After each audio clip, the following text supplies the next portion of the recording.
പരിപാടി ആരംഭിക്കാം. വെള്ളം ഉയർന്നു. ആ വെള്ളത്തിൽ നിന്നാണ് സത്യാഗ്രഹികൾ സമരം തുടങ്ങുന്നത്. പോലീസുകാർ അവരെ തടയാനായിട്ട് വഞ്ചിയിലാണ് വന്നിരുന്നത്. 1924 ജനുവരി 30 മുതൽ നിയമലംഘനത്തിലേക്ക് ഒന്നും പോകാതെ, എന്നാൽ എല്ലാ ദിവസവും 3 പേർ സത്യാഗ്രഹികൾ തീണ്ടൽ പലകയുടെ അടുത്ത് ചെല്ലും, മുമ്പോട്ട് കടക്കാൻ ശ്രമിക്കും, പോലീസ് അവരെ അറസ്റ്റ് ചെയ്ത് ജയിലിൽ അടയ്ക്കും. അങ്ങനെ തീണ്ടൽ പലക കടന്നു കയറണം എന്നൊരഭിപ്രായം ഒന്ന് ശക്തമായിട്ടുണ്ട്. പക്ഷെ കടന്നു കയറുന്നതിന് ഗാന്ധിയെതിരായിരുന്നു. അത് ഹിംസാത്മകമാകും എന്നതുകൊണ്ട് തീണ്ടൽ പലക മറികടന്നു പോയിക്കൂടാ, ബലം പ്രയോഗിച്ച് കടന്നുകൂടാ എന്നായിരുന്നു ഗാന്ധിയുടെ അഭിപ്രായം. അക്കാര്യത്തിൽ ഗുരുവിന് അഭിപ്രായ വ്യത്യാസം ഉണ്ടായിരുന്നു എന്നാണ് അതേക്കുറിച്ചുള്ള അക്കാലത്തെ വാർത്തകൾ വായിച്ചാൽ നമുക്ക് മനസ്സിലാവുക. ഗാന്ധിയുടെ സമരരീതികളോട് ഗുരു 100% യോജിച്ചിരുന്നു എന്ന് ചോദിച്ചാൽ ഉണ്ടെന്ന് പറയാൻ പറ്റില്ല. വാസ്തവത്തിൽ ഗാന്ധിയുടെ അന്നത്തെ സമരരീതികൾ അല്ലെങ്കിൽ ഗാന്ധി വെച്ച മാനദണ്ഡങ്ങൾ വാസ്തവത്തിൽ സമരത്തെ വലിയ തോതിലൊന്നും പിന്തുണയ്ക്കുന്നതുമായിരുന്നില്ല ഇന്ന് തിരിഞ്ഞു നോക്കിയാൽ. കാരണം ഗാന്ധി വയ്ക്കുന്ന സമരത്തെ കണ്ടത് അടിസ്ഥാനപരമായി ഹിന്ദു മതത്തിനടക്കമുള്ള പ്രശ്നമില്ല.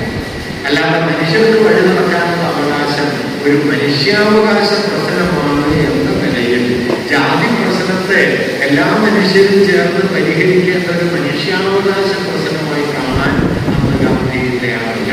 ഗാന്ധി അതുപോലെ ഈ സമരം തുടങ്ങിയ സമയത്ത് ഈ സമരത്തെ പിന്തുണയ്ക്കാനായി പഞ്ചാബിൽ നിന്ന് അകാലികൾ വരികയുണ്ട്. അകാലികളാണ് ഏതാണ്ട് സമരം തുടങ്ങി ആദ്യത്തെ ചില ആഴ്ചകളിൽ നമ്മുടെ സത്യാഗ്രഹികളുടെ ഭക്ഷണശാല കൈകാര്യം ചെയ്തിരുന്നത്. അതിലും അന്ന് അകാലികൾ കൊണ്ടുവന്ന ഒരു ഭക്ഷണം മലയാളികളുടെ പിൽക്കാലത്ത് പൊതുഭക്ഷണമായി തീർന്നതാണ് ചപ്പാത്തിക്ക് വാസ്തവത്തിൽ വയ്ക്കുന്ന സത്യാഗ്രഹമായിട്ട് അങ്ങനെ ഒരു ബന്ധമുണ്ട്. ചപ്പാത്തി കഴിക്കുമ്പോൾ വേണമെങ്കിൽ നോക്കാവുന്നതാണ്. ഇതൊരു സത്യാഗ്രഹത്തിന്റെ വളർച്ചയാണ് എന്ന കാര്യം. 1924 മാർച്ച് 30 സമരം തുടങ്ങി. 1925 മാർച്ച് ആകുമ്പോഴും സമരം എവിടെയും എത്തിയിട്ടില്ല. ഏതാണ്ട് ഒരു വർഷം പിന്നിട്ടു. സമരത്തെ ശക്തിപ്പെടുത്തുന്നതിന് പകരം സമരത്തെ ദുർബലപ്പെടുത്തുന്ന നിലപാടാണ് ഗാന്ധിയുടേത് എന്ന വിമർശനം കോൺഗ്രസിനകത്തും കോൺഗ്രസിന് പുറത്തും സമരസേനാനികൾക്കുമിടയിലും ഒക്കെ ഏറെ കുറഞ്ഞും രൂപപ്പെട്ടു വന്നൊരു കാര്യം കൂടിയാണ് അത്. ഈ ഘട്ടത്തിലാണ് 1924 മാർച്ച് 9 ഗാന്ധി മയ്ക്കത്തെത്തുന്നത്. എറണാകുളത്ത് നിന്ന് റോഡിലാണ് മാർച്ച് 9 വൈകുന്നേരം അദ്ദേഹം അവിടെ എത്തുന്നത്. ആ ദിവസം തന്നെയാണ് അദ്ദേഹം വൈക്കം ക്ഷേത്രത്തിന്റെ ഉടമസ്ഥാവകാശമുള്ള ഇടംതിരുത്തി മനയിൽ ചെന്ന് അവിടുത്തെ നമ്പ്യാതിരിയുമായും അദ്ദേഹത്തിന്റെ അനുയായികളായിട്ടുള്ള സഹപ്രമാണികളുമായും സംഭാഷണത്തിൽ ഏർപ്പെടുന്നത്. അതിദീർഘമായ ഒരു സംഭാഷണം. വൈക്കം സത്യാഗ്രഹ രേഖകൾ നോക്കിയാൽ ഏതാണ്ട് 20ഓളം പേജുകളിൽ ആ സംഭാഷണം വിശദമായി രേഖപ്പെടുത്തിയിട്ടുണ്ട്. ആ സംഭാഷണം നിങ്ങൾ ശ്രദ്ധാപൂർവം വായിച്ചാൽ വാസ്തവത്തിൽ ഗാന്ധി ആ സംഭാഷണത്തിൽ താർക്കികമായി നമ്പ്യാതിരിക്ക് മുമ്പിൽ പരാജയപ്പെടുകയാണ് ഉണ്ടായത് എന്ന് കാണാൻ പറ്റും. ഗാന്ധി ആ വാദത്തിൽ വിജയിച്ചിട്ടില്ല. അതിനുള്ള അടിസ്ഥാന കാരണം എന്താണെന്ന് വെച്ച് കഴിഞ്ഞാൽ ഈ ചർച്ച തുടങ്ങുന്ന സമയത്ത് തന്നെ നമ്പ്യാതിരി ഗാന്ധിയോട് ചോദിക്കുന്നുണ്ട്, അങ്ങ് സനാതന ധർമ്മത്തിൽ വിശ്വസിക്കുന്നുണ്ടോ? സനാതന ധർമ്മത്തിൽ വിശ്വസിക്കുന്ന ഒരാളാണ് താൻ എന്ന് ഗാന്ധി മറുപടി പറയുന്നു.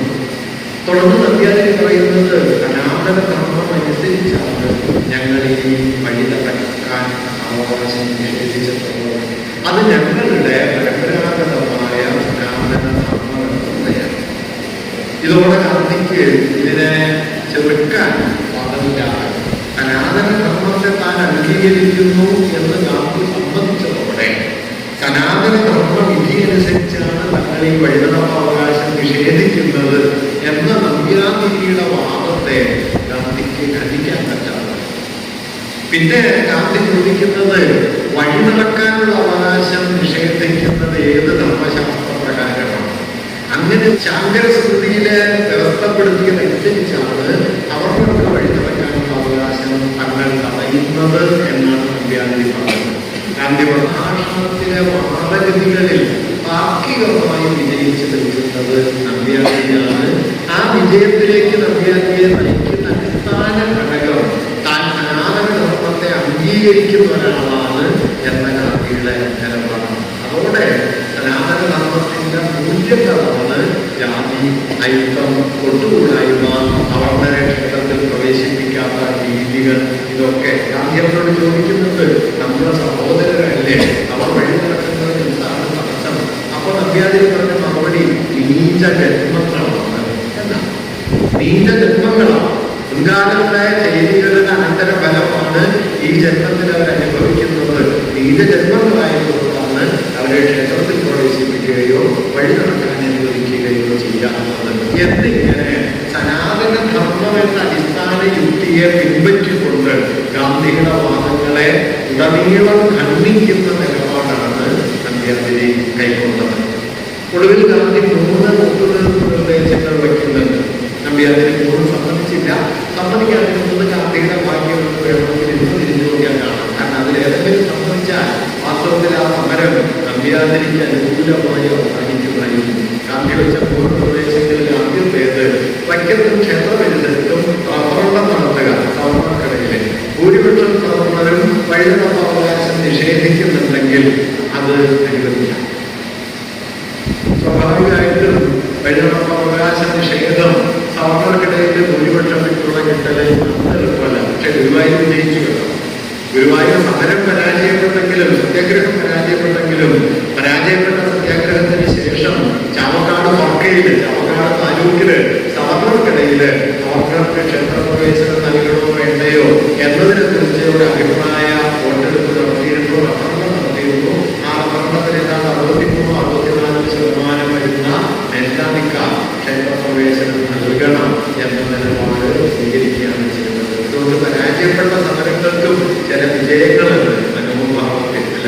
ഒരു അമ്പലത്തിൽ കയറിയോ ഇല്ലയോ എന്നുള്ളത് അത്ര പ്രധാനപ്പെട്ട കാര്യമൊന്നുമല്ല. അമ്പലത്തിൽ കയറിയാലും കഴിഞ്ഞിട്ടൊന്നുമില്ല.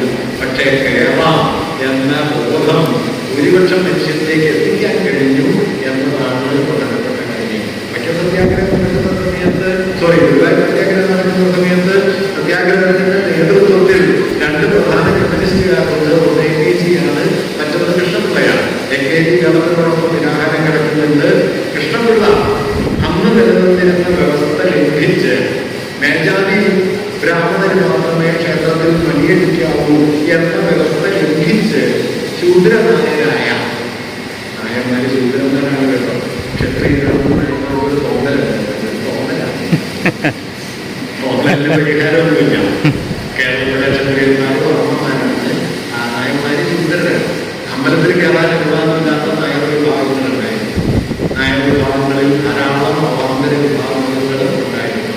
അമ്പട്ടൻ നായര്, വിളക്കിട്ട നായര്, നായര് എന്നെല്ലാം പറഞ്ഞ് നാനാ വിഭാഗങ്ങളുണ്ടായിരുന്നു. തമ്മിൽ ഒരുമിച്ചിരുന്ന് ഭക്ഷണം കഴിക്കാത്ത മട്ടിൽ നായർ വിഭാഗങ്ങൾക്കിടയിൽ വേർതിരിവുണ്ടായിരുന്നു. ഇന്നിപ്പോൾ അതൊന്നും ആരും ഓർക്കുന്നില്ല. ഏതോ പഴയ രാജാവാണ് താഴ്ന്നു കഴിഞ്ഞിട്ടാണ് എല്ലാവരും ഒറ്റയ്ക്ക് പുറത്ത് നടക്കുന്നത്. ഇതൊരു കഥയില്ല.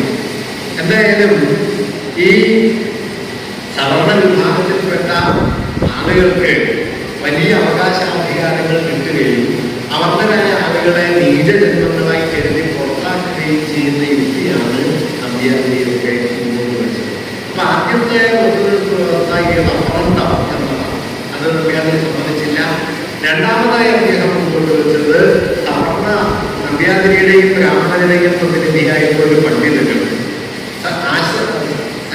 സത്യഗ്രഹികളുടെ പ്രതിനിധിയായി മറ്റൊരു പണ്ഡിതനെയും തീരുമാനിക്കുക. അവർ തമ്മിൽ ചർച്ച ചെയ്ത് ഇക്കാര്യത്തിലുണ്ടാക്കുന്ന ധാരണ 2 കൂട്ടർക്കും പൊതുവായി അംഗീകരിക്കാം എന്നതായിരുന്നു ഗാന്ധിയുടെ രണ്ടാമത്തെ വ്യവസ്ഥ. അത് നമ്പ്യാതിരി അംഗീകരിച്ചില്ല. മൂന്നാമത് അദ്ദേഹം പറഞ്ഞത് ശാങ്കരസ്മൃതി എന്ന് പറയുന്ന ഗ്രന്ഥം തനിക്ക് നൽകുക. ഒരു പണ്ഡിതനെ കൊണ്ട് അത് പരിശോധിപ്പിച്ച് അതിൽ ഇക്കാര്യങ്ങൾ പറയുന്നത് എന്താണ് എന്ന് പരിശോധിച്ച് അന്തിമമായി ഇക്കാര്യത്തിൽ തീർപ്പമാക്കാം എന്നാണ് ഗാന്ധിയുടെ മൂന്നാമത്തെ വ്യവസ്ഥ. അതും നമ്പ്യാതിരി അംഗീകരിക്കേണ്ടതില്ല. നമ്പ്യാതിരി ആത്മവിശ്വാസത്തിന്റെ ബലത്തിലാണ് അംഗീകരിക്കാതിരുന്നത്. ഒരു നിലയ്ക്ക് നന്നായി. ഗാന്ധിയുടെ രക്ഷയ്ക്കത് വഴിയായി എന്ന് വേണമെങ്കിൽ പറയാം. അല്ലെങ്കിൽ നമ്മുടെ പാർട്ടികൾക്ക് നിർബന്ധമില്ല.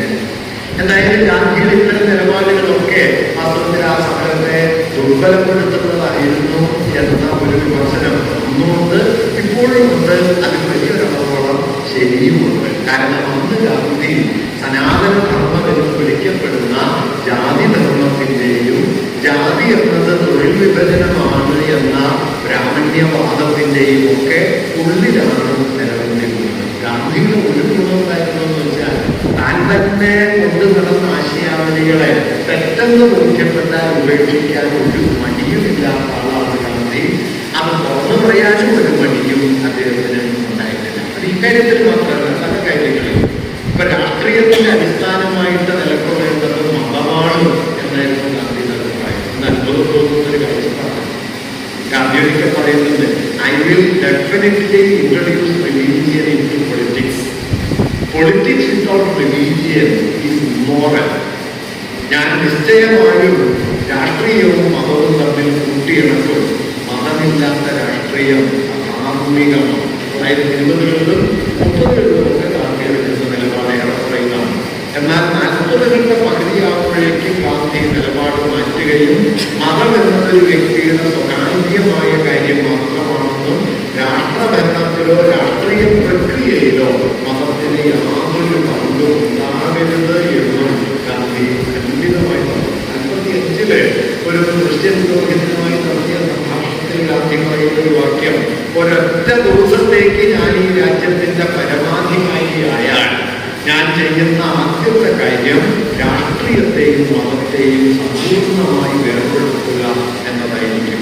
ഇത് ഗാന്ധിയാണ് I will definitely introduce religion into politics എന്ന് പറഞ്ഞ ഗാന്ധിയാണ്. ഗാന്ധി ഒരിക്കൽ പറയുന്നുണ്ട്, ഞാനൊരു വിഷയത്തിൽ പല അഭിപ്രായങ്ങൾ പറഞ്ഞിട്ടുണ്ടെങ്കിൽ ഏറ്റവും ഒടുവിൽ പറഞ്ഞ അഭിപ്രായം എൻ്റെ അഭിപ്രായമായിട്ട് പരിഗണിക്കുന്നത്.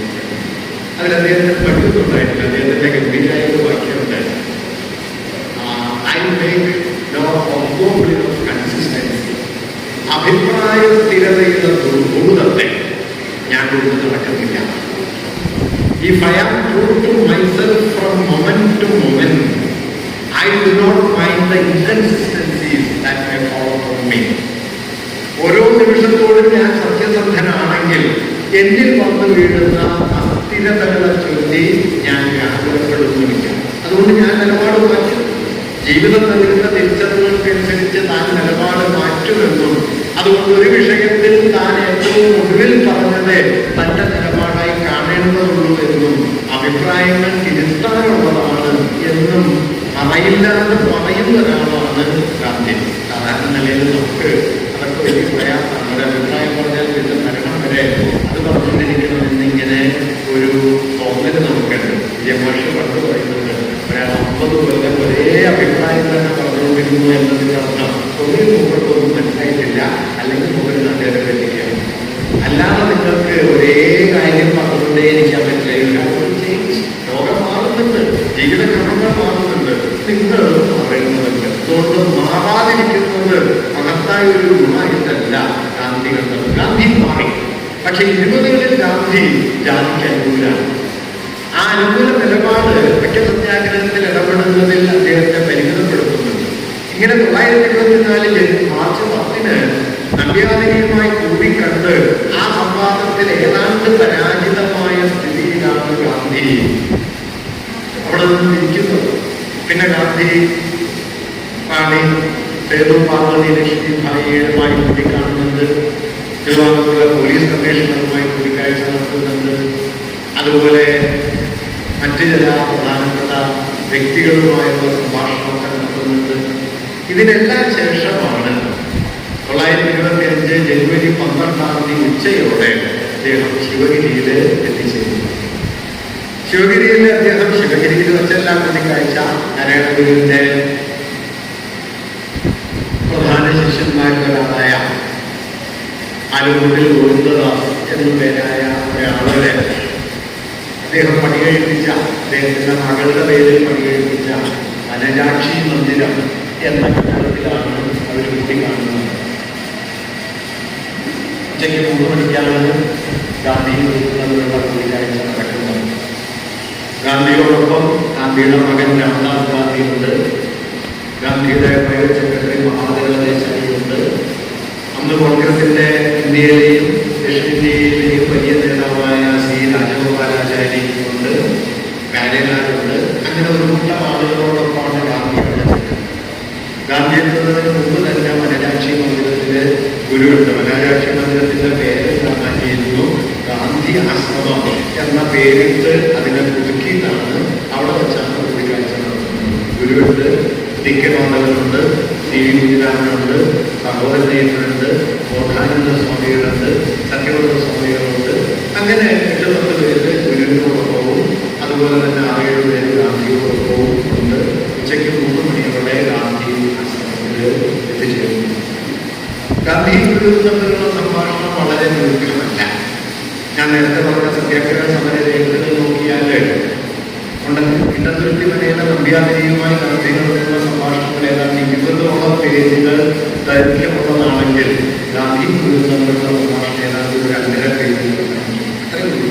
പക്ഷേ ഈ 2.5 പേജിൽ ഒതുങ്ങുന്ന സംഭാഷണത്തിൽ ഗാന്ധി മുമ്പോട്ട് വയ്ക്കുന്ന അടിസ്ഥാന വിഷയങ്ങളെ താർക്കികമായി ഖണ്ഡിക്കാതെ തന്നെ തനിക്ക് അവയോടുള്ള മൗലികമായ ചില യോജിപ്പുകൾ ഗാന്ധിയുടെ ശ്രദ്ധയിൽ കൊണ്ടുവരാൻ ഗുരുവിന് കഴിയുന്നുണ്ട്. ഗാന്ധി ആദ്യമായി ഗുരുവിനോട് സംഭാഷണം തുടങ്ങുന്നത് ഇംഗ്ലീഷ് അറിയില്ല അല്ലേ എന്ന് ചോദിച്ചിട്ടാണ്. ഗുരുവിന് ഇംഗ്ലീഷ് അറിയില്ല. ഗുരു ഇല്ലെന്ന് പറയുകയും ഗാന്ധിക്ക് സംസ്കൃതം അറിയില്ലല്ലേ എന്ന് തിരിച്ചു കൊടുക്കുകയും ചെയ്യുന്നുണ്ട്. ഗുരു സംസ്കൃതം അറിയാം അറിയില്ല എന്ന് ഗാന്ധി പറയുകയും അവർക്കിടയിലെ മീഡിയേറ്ററാണ്, ഇടനിലക്കാരനായി പിൽക്കാലത്ത് ജഡ്ജിയൊക്കെയായി മാറിയ എൻ കുമാരൻ എന്നു പേരായ ഒരാൾ പ്രവർത്തിക്കുകയും ചെയ്യുന്നു. ഗാന്ധി ഒന്നാമതായി ഗുരുവിനോട് ചോദിക്കുന്നത് തുല്യം ഇപ്പൊ നടന്നു വരുന്ന സമര രീതികളിൽ എന്തെങ്കിലും മാറ്റം വരുത്തണം എന്നൊക്കെ കരുതുന്നുണ്ടോ? ആ ചോദ്യത്തിലൊരു പശ്ചാത്തലമുണ്ട്. അത് ഞാൻ നേരത്തെ പറഞ്ഞതാണ്.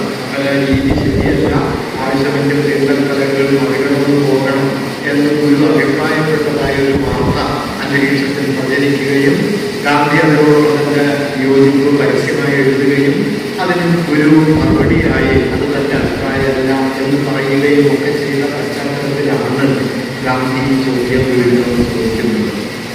ഇപ്പൊ ഗുരു പറഞ്ഞപ്പോൾ ആ സമരം നന്നായി നടക്കുന്നതായിട്ടാണ് ഞാൻ കാണുന്നത്. ഇപ്പോൾ ഉള്ള സമര രീതികളിൽ മാറ്റം വരുത്തണമെന്ന് തോന്നുന്നില്ല എന്ന് ഗുരു ഗാന്ധിയോട് പറയുകയും ചെയ്തു. അതാണ് ഒന്നാമത്തെ കാര്യം. രണ്ടാമതായി ഗാന്ധി ചോദിച്ച ഒരു ചോദ്യം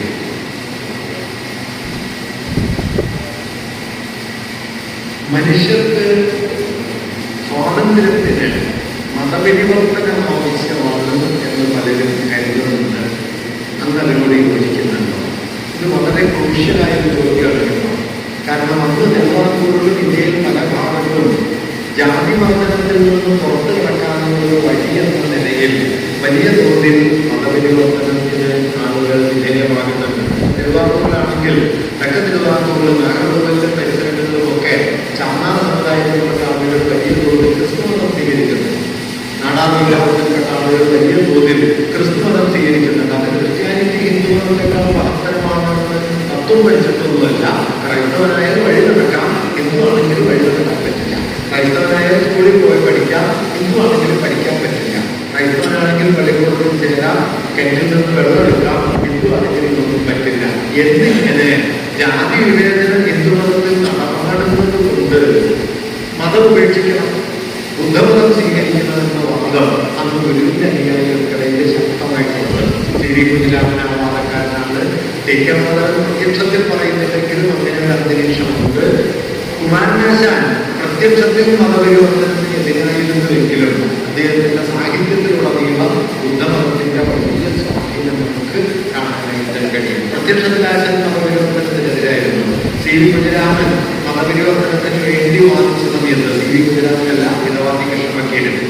മിതവാദി കൃഷ്ണവക്കീലൻ ബുദ്ധമതത്തിലേക്ക് മാറണമെന്ന വാദം വലിയ തോതിൽ ഉയർത്തിയ സമയത്ത് കുമാരനാശാൻ അതിനെതിരെ ഒരു വലിയ പ്രബന്ധം തന്നെ എഴുതി തയ്യാറാക്കി. മതപരിവർത്തന രസവാദം എന്ന പേരിൽ അത് പ്രസിദ്ധീകരിക്കാൻ ശ്രമിച്ചു. കൃഷ്ണവക്കീലിന് അയച്ചു കൊടുത്തു. കൃഷ്ണവക്കീലിന് മിതവാദിനെ പ്രസിദ്ധീകരിക്കില്ല, സ്വന്തം നിലയ്ക്ക് ആശാൻ അത് പ്രസിദ്ധീകരിക്കുകയാണ് ചെയ്തത്. അതിലെല്ലാം ആശാൻ പറഞ്ഞത് മതപരിവർത്തനം എന്ന വാദം ഗുരുവിനെതിരാണ്. കാരണം ഗുരു ഒരു മതം എന്ന് പറയുന്ന ഒരാള് പിന്നെ മതപരിവർത്തനം എന്ന് പറയില്ല. ഏത് മതവും മതമാണ് എന്ന നിലപാടെടുത്താൽ പിന്നെ മതമാണെന്ന് ഒരാൾക്ക് പറയാൻ പറ്റില്ല. അതുകൊണ്ട് മതപരിവർത്തനം ഗുരുവിനെതിരാണ് എന്ന നിലപാടാണ് ആശാൻ എടുത്തത്. ഇങ്ങനെ വളരെ ശക്തമായി ഇടവ സമുദായത്തിൽപ്പെട്ട ആളുകൾ ബുദ്ധമതം സ്വീകരിക്കണം എന്നൊക്കെയുള്ള വാദങ്ങൾ ശക്തമായി നിൽക്കുന്ന സമയത്താണ് ആശാന്റെ ഗുരുവിനോട് ഗാന്ധി ചോദിക്കുന്നത് സ്വാതന്ത്ര്യത്തിന് മതപരിവർത്തനം ആവശ്യമാണ് എന്ന് വാദിക്കപ്പെടുന്നുണ്ട്. അന്ന് എന്ത് കരുതുന്നു? ഗുരു അത് ശരിയാണെന്നോ തെറ്റാണെന്നോ അല്ല പറഞ്ഞത്. അദ്ദേഹം പറഞ്ഞു മതപരിവർത്തനം ആവശ്യമാണ് എന്ന് ഞാൻ കരുതുന്നില്ല. പക്ഷേ മതപരിവർത്തനം ചെയ്ത ആളുകൾക്ക് കൂടുതൽ ലൗകിക സ്വാതന്ത്ര്യം ലഭിച്ചു വരുന്നതായി കാണുന്നുണ്ട്. അതുകൊണ്ട് ആളുകൾ മതപരിവർത്തനം ചെയ്താൽ അതിനവരെ കുറ്റപ്പെടുത്തേണ്ടതില്ല. ഇതാണ് ഗുരു പറഞ്ഞ കാര്യം. അതായത് മതപരിവർത്തനം എന്നത് മതത്തെക്കുറിച്ചുള്ള തത്വശാസ്ത്രപരമോ ആധ്യാത്മികമോ ആയ തിരിച്ചറിവുകളുടെ പശ്ചാത്തലത്തിലല്ല, മറിച്ച് മതപരിവർത്തനം ചെയ്തവർക്ക് ലൗകികമായ സ്വാതന്ത്ര്യം കൂടുതലായി ലഭിച്ചു വരുന്നുണ്ട്. അതുകൊണ്ട് ആളുകൾ മതപരിവർത്തനത്തിന് മുതിരുന്നു. അതിന് നാം മതപരിവർത്തനത്തിന് വിധേയരായ ആളുകളെ കുറ്റപ്പെടുത്തിയിട്ട് കാര്യമില്ല. ഇത് വളരെ പ്രധാനപ്പെട്ട ഒരു പോയിന്റാണ്. ഇതിനുശേഷം പിന്നെ ഗാന്ധി ഗുരുവിനോട് ചോദിക്കുന്ന ഒരു കാര്യം, ഹിന്ദുമതം മോക്ഷത്തിന് പര്യാപ്തമാണ് എന്നങ്ങ് കരുതുന്നുണ്ടോ? ഒരു നിലയ്ക്ക് രസമുള്ള ക്വസ്റ്റ്യനാണ്. എന്തെന്നോ ഇല്ലെന്നോ പറഞ്ഞാണ് ഗുരു അത് രണ്ടല്ല പറഞ്ഞു. ഗുരു പറഞ്ഞത് എല്ലാ മതങ്ങളിലും മോക്ഷമാർഗങ്ങളുണ്ടല്ലോ. ഹിന്ദുമതം മോക്ഷത്തിന് പര്യാപ്തമാണ് എന്നാണ് ഗാന്ധി ചോദിക്കുന്നത്. ഗുരു പറഞ്ഞത് എല്ലാ മതങ്ങളിലും മോക്ഷമാർഗമുണ്ട്. അപ്പൊ ഗാന്ധി പറഞ്ഞു മറ്റു മതങ്ങളുടെ കാര്യം ഇരിക്കട്ടെ, ഹിന്ദുമതത്തിന്റെ കാര്യമാണ് ഞാൻ ചോദിച്ചത്. ഗാന്ധിയുടെ ഗുരുവിന്റെ മറുപടി മോക്ഷത്തിന് ഹിന്ദുമതവും പര്യാപ്തം തന്നെ, അവിടെ നിർത്തുന്നില്ല. പക്ഷേ ജനങ്ങൾ ആധ്യാത്മികമായ മോക്ഷപ്രാപ്തിയേക്കാൾ ലൗകിക സ്വാതന്ത്ര്യമാണ് ആഗ്രഹിക്കുന്നത്. ഇത് വളരെ പ്രധാനപ്പെട്ട കാര്യമാണ്. കാരണം ഒരു സന്യാസിയായിരിക്കുന്ന ഗുരുവാണ് ഒരു രാഷ്ട്രീയ നേതാവായിരിക്കുന്ന ഗാന്ധിയോട് മനുഷ്യർക്ക് ആദ്യമായി പരിഹരിക്കപ്പെടേണ്ടത് ആധ്യാത്മിക മോക്ഷത്തിന്റെ പ്രശ്നങ്ങളല്ല, ലൗകിക സ്വാതന്ത്ര്യമാണ് എന്ന് പറയുന്നത്. അതുകൊണ്ട് തിരിച്ചാ പറയുന്നത്. രാഷ്ട്രീയ നേതാവ് ലൗകിക സ്വാതന്ത്ര്യത്തെ കുറിച്ചും ആധ്യാത്മിക നേതാവ് ആത്മീയ മോക്ഷത്തെ കുറിച്ചാണ് പറയുന്നത്. ഈ സംഭാഷണത്തെ തിരിച്ചാണ്. ഗാന്ധി ആധ്യാത്മിക മോക്ഷത്തെ കുറിച്ച് പറയുന്നു, ഗുരു ലൗകിക സ്വാതന്ത്ര്യത്തെ കുറിച്ച്. ഗുരുവിന്റെ ഈ മറുപടി കേട്ടപ്പോൾ മനുഷ്യർ ലൗകിക സ്വാതന്ത്ര്യമാണ് കൂടുതൽ ആഗ്രഹിക്കുന്നത് എന്ന ഗുരുവിന്റെ മറുപടി കേട്ടപ്പോ ഗാന്ധി ഗുരുവിനോട് പറഞ്ഞു അതിനുവേണ്ടിയാണല്ലോ ഞാൻ പരിശ്രമിക്കുന്നത്. അപ്പൊ ഗുരു പറഞ്ഞു ഇന്നത്തെ നില വെച്ച് നോക്കിയാൽ അന്ന് പല ജന്മങ്ങൾ ജനിക്കേണ്ടി വരും. ഇന്ന് ഇന്ത്യയും കേരളവും കടന്നു പോകുന്ന സ്ഥിതി വെച്ച് നോക്കിയാൽ സാധാരണ മനുഷ്യർക്ക് ലൗകിക സ്വാതന്ത്ര്യം പ്രാപ്യമാകാൻ ഒരു നാരായണ ഗുരു വിചാരിച്ചാലൊന്നും നടക്കില്ല. അന്ന് ഒരുപാട് ജന്മങ്ങൾ ജനിക്കേണ്ടി വരും എന്നൊരഭിപ്രായം ഭംഗ്യന്തരേണ പരിഹാസപൂർവം, എന്നാൽ നേരിട്ട് പരിഹാസമൊന്നുമില്ലാതെ ഗുരു പറയുന്നത്. ഗുരുവിന്റെ രീതി അതാണ്. ഗുരു ആരോടും ഇങ്ങനെ തർക്കിക്കുകയോ നേരിട്ട് പരിഹസിക്കുകയോ ഒന്നും ചെയ്യില്ല. പരിഹസിച്ചതാണ് പരിഹസിക്കപ്പെട്ട ആൾക്ക് മനസ്സിലാവുന്നതിന്റെ സംഭവങ്ങളെ കഴിയും. അങ്ങനെ ഗുരുവിനെ കാണാൻ ഒരു സ്ത്രീ വന്നിട്ട് സംഭാഷണമൊക്കെ പറഞ്ഞു, ഞാൻ ഒപ്പത്തോട്ട തമ്പുരാട്ടിയാണ്. അപ്പൊ ഗുരു ചോദിച്ചു വീട്ടിലൊക്കെ ഇങ്ങനെ തന്നെയാണോ? വേറൊന്നും ചോദിച്ചില്ല. എനിക്കറിഞ്ഞൂടാ. പക്ഷെ ഗുരു അത്രേ ചോദിച്ചിട്ടുള്ളൂ. അങ്ങനെ ഒരുപാട് സംഭാഷണങ്ങൾ ഗുരുവിൻ്റെതായിട്ടുണ്ട്. വളരെ സൗമ്യമായിട്ടാണ് പറയുക.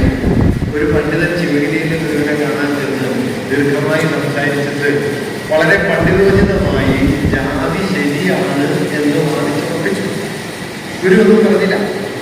വാദമെല്ലാം കഴിഞ്ഞ് ഈ പണ്ഡിതൻ മടങ്ങിപ്പോയതിന് ശേഷം ഗുരു ശിഷ്യന്മാരോടും പറയുന്ന ഒരു കാര്യം, ഈ പണ്ഡിതന്റെ പേര് പറഞ്ഞിട്ട് പറഞ്ഞു അദ്ദേഹം ഈ പുസ്തകം വെച്ച അലമാര പോലെയാണ്. പുസ്തകം വെച്ച അലമാരയുടെ പ്രത്യേകത എന്താണെന്ന് വെച്ച് കഴിഞ്ഞാൽ അലമാര നിറച്ച പുസ്തകമാണ്, പുസ്തകം നിറച്ച അറിവാണ്. ഇതൊന്നും പക്ഷെ അലമാരയ്ക്ക് പറയാനാണ്. അലമാര ഇതൊന്നും കൊടുക്കില്ല, അതിങ്ങനെ ചോദിച്ചിരിക്കും. ഇതുപോലെ അലമാരയാണ് ഈ പണ്ഡിതൻ എന്ന് അദ്ദേഹം സൗമ്യമായി പറഞ്ഞു. വേറെ പറഞ്ഞില്ല. ഇങ്ങനെ ഗുരുവിന്റെ രീതി എന്നാണ്. ഗുരു വിമർശിക്കുമ്പോൾ പോലും വിമർശന വിധേയനാകുന്ന ആളെ ശത്രുവാക്കില്ല. നമ്മള് ഗുരുവിൽ നിന്ന് പഠിക്കേണ്ട വലിയൊരു പാഠമുണ്ട്. ഈ വാദിക്കാനും ജയിക്കാനും അല്ല എന്ന് പറയുന്നത് എതിരായി നിൽക്കുന്ന മറുപുറത്ത് നിൽക്കുന്ന ആളെ നിരാകരിക്കലല്ല, മറുപുറത്ത് നിൽക്കുന്ന ആളോടുകൂടി സമ്മതിക്കലല്ല, അറിയാനും അറിയിക്കാനും. ഗുരുവിന്റെ അടിസ്ഥാന യുക്തിയിൽ അതുണ്ടായിരുന്നു. അതുകൊണ്ട് മറ്റൊരു കാര്യം അപ്പൊ ഞാൻ പറഞ്ഞു വന്നത്, ഇങ്ങനെ ഗാന്ധിയുമായുള്ള സംഭാഷണത്തിൽ അന്ന് ഇനിയും ജനിക്കേണ്ടി വരും എന്ന് പറഞ്ഞ് നിലനിൽക്കുന്ന സാമൂഹ്യ അവസ്ഥയുടെ ഒരു ഭീകരത ഗാന്ധി ഗുരുവിന്റെ ശ്രദ്ധയിൽ കൊണ്ടുവരുന്നുണ്ട്. ഏറ്റവും ഒടുവില് ഗാന്ധി ഗുരുവിനോട് ചോദിക്കുന്നത്, അങ്ങയുടെ ആശ്രമത്തിൽ എല്ലാ വിഭാഗത്തിൽപ്പെട്ടവരെയും പഠിപ്പിക്കുന്നുണ്ടോ? എല്ലാ വിഭാഗത്തിൽപ്പെട്ടവരും പഠിക്കുന്നുണ്ട് എന്ന് അവർ തമ്മിൽ ഗാന്ധിയോട് ഒരു മറുപടി പറയുകയും അന്ന് ശിവന്റെ ആശ്രമത്തിൽ ഗാന്ധി തങ്ങുകയും സന്ധ്യാസമയത്ത് അധസ്ഥിത വിഭാഗത്തിൽപ്പെട്ടവരെന്ന് പറയുന്ന കുഞ്ഞുങ്ങളൊക്കെ വേദമന്ത്രങ്ങളും മറ്റുമൊക്കെ അത്യന്തം ശുദ്ധമായി ആലപിക്കുന്നത് കേട്ട് ഗാന്ധി വലിയ സന്തോഷത്തിൽ എത്തുകയും ചെയ്തു എന്നാണ് അതേക്കുറിച്ചുള്ള വിവരണങ്ങളിലൊക്കെ നമ്മൾ കാണുന്നത്. വൈകുന്നേരം ഗാന്ധി ഗുരുവും തമ്മിൽ നടന്ന സംഭാഷണത്തിനിടയിൽ ഒരു കാര്യം കൂടി നടക്കുന്നുണ്ട്. മനരാക്ഷി മന്ദിരത്തിന്റെ മുമ്പിലും ശിവഗിരിയുടെ മുമ്പിലും ഉണ്ടായിരുന്ന മാവിലെ ഇലകൾ ചൂണ്ടി കാണിച്ചിട്ട് ഗാന്ധി ഗുരുവിനോട് പറയും, ഈ മാവിലെ ഇലകൾ നോക്കൂ, ഓരോ ഇലയ്ക്കും ഓരോ തന്നെ എല്ലാവരുടെയും ഇതുപോലെ മനുഷ്യന് പല ജാതികളാണ് എന്നാണ് ഗാന്ധി പറയാൻ ശ്രമിച്ചത്. ഒരു മറുപടിയായി പറഞ്ഞത്, പറിച്ചെടുത്ത് പിഴിഞ്ഞു നോക്കിയാല് എല്ലാറ്റിൻ്റെയും ജാതി ഒരുപോലെ ഇരിക്കും. അതുകൊണ്ട് ഇലകൾ പുറമേക്കരുത് വ്യത്യാസമുണ്ടെങ്കിലും സത്തയിലൊന്നാണ് ഒരു ജാതി, ഒരു മതം, ഒരു ദൈവം. ഒരു ദൈവം എന്ന കാര്യത്തിൽ ഗുരുവിന് ഗാന്ധിക്ക് നടക്കില്ലായിരുന്നു. എല്ലാ ദൈവങ്ങളും ഒന്നാണ് എന്ന കാര്യത്തിൽ അദ്ദേഹത്തിന് സംശയമൊന്നും ഉണ്ടായിരുന്നില്ല. ഒരു ജാതി എന്നതിലേക്ക് അദ്ദേഹം ആ ഘട്ടത്തിലൊന്നും എത്തിയിട്ടില്ല. ഒരു മതം എന്ന ഗുരുവിൻ്റെ ആശയം അദ്ദേഹത്തിന് പിൻപറ്റാൻ വളരെ കഴിഞ്ഞിട്ട് ഭാഗികമായി മാത്രമേ കഴിഞ്ഞിട്ടുള്ളൂ. പക്ഷേ ഗുരു ആ ഘട്ടത്തിൽ തന്നെ ഈ ആശയം ഗാന്ധിയുടെ മുമ്പാകെ വയ്ക്കുന്നുണ്ട്. പിറ്റേന്ന് ഗാന്ധി അവിടെ നിന്ന് മടങ്ങി. ഗാന്ധിയുടെ ജനുവരി 10-ാം തീയതിയിലെ വൈക്കത്തെ പ്രസംഗത്തെക്കുറിച്ച് തൻ്റെ ശിഷ്യന്മാരുടെ ഒരാൾ ഗുരുവിനോട് സംസാരിക്കുന്ന സമയത്ത് ഗാന്ധി വർണ്ണധർമ്മത്തെ ന്യായീകരിക്കുന്നു, ചാതുർവർഗ്ഗത്തെ സാധൂകരിക്കുന്നുണ്ട് എന്ന കാര്യം ഗുരുവിന്റെ ശിഷ്യന്മാരുടെ ഒരാൾ ഗുരുവിനോട് പറഞ്ഞു. അപ്പൊ ഗുരു പറഞ്ഞത്, അത് ഗുണകർമ്മങ്ങളെ മുൻനിർത്തിയാകാം. ഈ വർണ്ണധർമ്മം ഇന്ത്യയുടെ ചരിത്രത്തിൽ രണ്ട് രീതിയിലും പ്രത്യക്ഷപ്പെടുന്നുണ്ട്. അത് സനാതനവാദികൾ ശ്രദ്ധിച്ചിട്ടില്ല പലപ്പോഴും. മനുഷ്യർ പല വർണ്ണത്തിൽപ്പെട്ടവരാണ് എന്ന വാദം ആദ്യം പ്രത്യക്ഷപ്പെടുന്നത് ഋഗ്വേദത്തിലാണ്. ഋഗ്വേദത്തിലെ 10 മണ്ഡലങ്ങളിൽ ഭാഗങ്ങളിൽ 10-ാം മണ്ഡലത്തിലെ പുരുഷ സൂക്തത്തിലാണ് ഈ വർണ്ണവിവേചനം, വർണ്ണവ്യത്യാസത്തിന്റെ ആദ്യ അടയാളം വരുന്നത്, ആദ്യ സൂചനയുള്ളത്. വിരാട് പുരുഷന്റെ പ്രപഞ്ചപ്രസ്താവ് എന്ന് സങ്കല്പിക്കാവുന്ന വിരാട് പുരുഷന്റെ മുഖത്തു നിന്ന് ബ്രാഹ്മണനും, ബാഹുക്കളിൽ നിന്ന് ക്ഷത്രിയനും, തുടയിൽ നിന്ന് വൈശ്യനും, പാദങ്ങളിൽ നിന്ന് ശൂദ്രനും ജനിച്ചു എന്ന ഒരു വാദം ഈ ഋഗ്വേദത്തിലുണ്ട്, പുരുഷസൂത്രത്തിൽ. ഗുരുവിനെ കുറിച്ച് ഫലിതം പറയുന്നുണ്ട്, അത് ഈ മരത്തിൽ കൊമ്പ് പൊട്ടിപ്പറക്കുന്ന പോലെയാണ് എന്നാണ്. ഗുരുവി തലയിൽ നിന്ന് ബ്രാഹ്മണൻ, വാഹുക്കളിൽ നിന്ന് ക്ഷത്രിയൻ, തുടയിൽ നിന്ന് വൈശ്യൻ എന്നൊക്കെ പറഞ്ഞപ്പോൾ ഈ കൊമ്പ് പൊട്ടിപ്പറക്കുന്ന പോലെയായിരിക്കും അല്ലേ എന്ന് പരിഹാസപൂർവ്വം അതിന് ഗാന്ധി ഗുരു തള്ളിക്കളയുന്നുണ്ട്. എങ്കിലും ആദ്യഘട്ടത്തിൽ വർണ്ണധർമ്മത്തിന്റെ ആധാരമായി വരുന്നത് ഈ ഋഗ്വേദത്തിലെ പുരുഷസൂക്തമാണ്. പിന്നീട് ഋഗ്വേദം എന്ന് പറയുന്നത് ക്രിസ്തുവിന് മുമ്പ് 1500-ാം ആണ്ടോട് ചേർന്നാണ് ഋഗ്വേദം. ഏതാണ്ട് 2000 കൊല്ലം കഴിഞ്ഞ് പൊതുവർഷം അഥവാ ക്രിസ്തുവർഷം 4-5 നൂറ്റാണ്ടുകളാകുമ്പോൾ ഭഗവത്ഗീത വരുന്നത്. ഋഗ്വേദത്തിൽ മുമ്പ് 2000 വർഷം കഴിഞ്ഞിട്ടാണ് ഭഗവത്ഗീത. ഭഗവത്ഗീതയില് കൃഷ്ണൻ നൽകുന്ന, അർജുനൻ നൽകുന്ന ഉപദേശങ്ങളിൽ ചാതുർവർഗ്ഗത്തെ കുറിച്ച് പറയുന്നത് ചാതുർവർഗ്ഗം മയാ ദൃഷ്ടം ഗുണകർമ്മ വിഭാഗം എന്ന് പറയും. ചാതുർവർഗ്ഗം ഞാനായി തന്നെ സൃഷ്ടിച്ചതാണ്. എന്തിന്റെ അടിസ്ഥാനത്തിൽ? ഗുണകർമ്മങ്ങളുടെ അടിസ്ഥാനത്തിൽ. നിങ്ങൾ ചെയ്യുന്ന പ്രവൃത്തിയുടെ സ്വഭാവത്തിനനുസരിച്ച് മനുഷ്യരെ തരംതിരിച്ചതാണ്. അത് ഞാൻ തന്നെ ചെയ്തതാണ്. ഈ 2 പൊസിഷൻസ് ഉണ്ട്. 2 തമ്മിൽ വ്യത്യാസമുണ്ട്. ആദ്യത്തേത് വിരാട് പുരുഷനിൽ നിന്ന് പിറവിയെടുത്തതിന്റെ അടിസ്ഥാനത്തിലാണ് വർണ്ണവ്യത്യാസങ്ങൾ കൽപ്പിക്കുന്നതെങ്കിൽ ഭഗവത്ഗീതയിലെത്തുമ്പോൾ വർണ്ണവ്യത്യാസം എന്ന് പറയുന്നത് ഭഗവാന്റെ സൃഷ്ടിയാണ് എന്ന നിലയിലാണ് വരുന്നത്.